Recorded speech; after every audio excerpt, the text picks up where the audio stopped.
valorar no plano constitucional o próprio sufrágio, base da legitimidade de toda decisão política. Cito doutrina e prossigo. Em uma época na qual sobeja a desconfiança do povo em relação a seus representantes e o descrédito da atividade política entre os brasileiros atinge níveis lamentavelmente elevados, uma época em que muito se fala em crise de representatividade, em déficit de legitimidade e diferentes modelos de reforma política são discutidas, não é fácil ficar tentado, não é difícil ficar tentado a uma interpretação do texto constitucional que lhe subtraia garantias e proteções.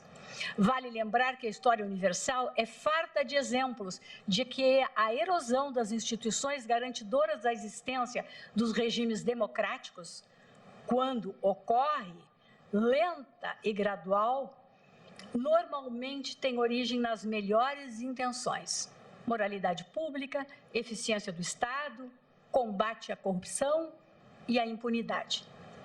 Sem desconsiderar o caráter eminentemente político das relações entre os poderes, tendo em vista o resguardo à própria ideia de democracia, fundamento maior da República, a interpretação da Constituição, todavia, deve reconhecê-la como uma unidade textual, sistema completo, embora não fechado, cujo sentido jurídico e coerência são encontrados nela própria. Repito, o sentido da norma constitucional há de ser extraído dela mesma, tomada como sistema.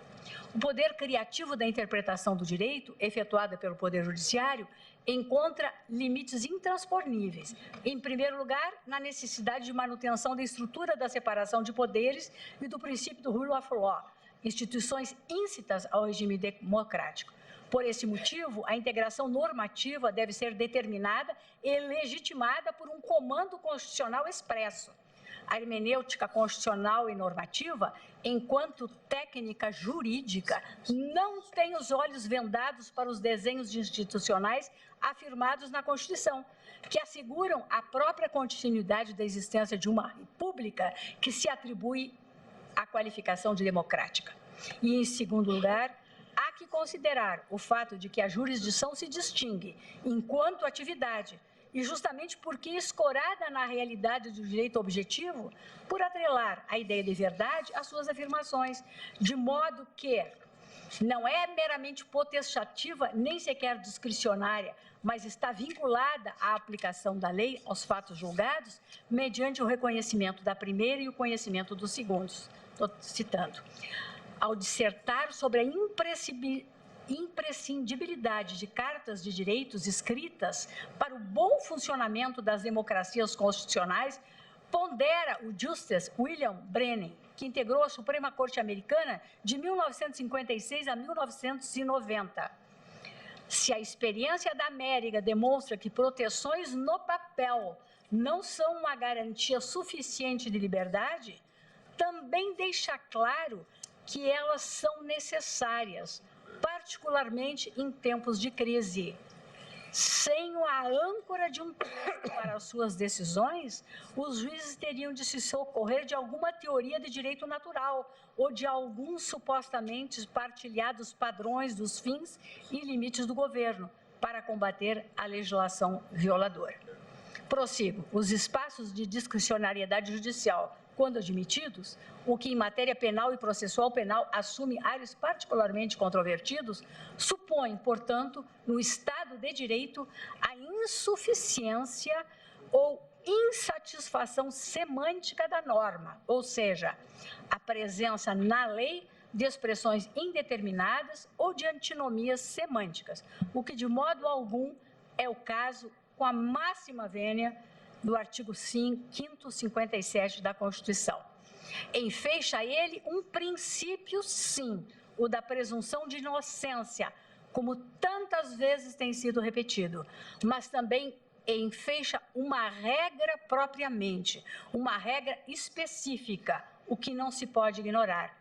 Trata-se, na minha visão, de amarra insuscetível de ser desconsiderada pelo intérprete, diante da regra expressa veiculada pelo Constituinte, ao fixar objetivamente o trânsito em julgado, até o trânsito em julgado. Como termo final da presunção de inocência, o momento em que passa a ser possível impor ao acusado os efeitos da atribuição da culpa, não me é dado, como intérprete, ler o preceito constitucional pela metade, como se contivesse apenas o princípio genérico da presunção de inocência, ignorando a regra que nele se contém, até o trânsito em julgado. Cito aqui Rui. Peço toda a vênia aos esforços hermenêuticos empreendidos, mas entendo que nenhuma das laboriosas e sofisticadas exegeses consegue se livrar do problema hermenêutico de interpretar um texto de modo a lhe retirar a eficácia, ou pelo menos parte do texto. Se a interpretação contemporânea expandiu o universo das possibilidades semânticas disponíveis ao intérprete, de modo algum está ele, data vênia, autorizado a negar que sua vontade não é absoluta, devendo render reverência ao texto como uma realidade objetiva. A interpretação não pode negar o texto nem afastá-lo, atribuindo-lhe sentidos acaso tradutores do desejo do intérprete, por mais louváveis que sejam as crenças políticas, éticas ou ideológicas a animarem esse desejo, por melhores que sejam as intenções, e por mais que eu com elas comungue. Não há como leitor evitar o significado dos símbolos gráficos marcados com tinta sobre o papel ou dos padrões desenhados com pontos de luz na tela. Se a garantia é assegurada, não há como interpretá-la como se não existisse.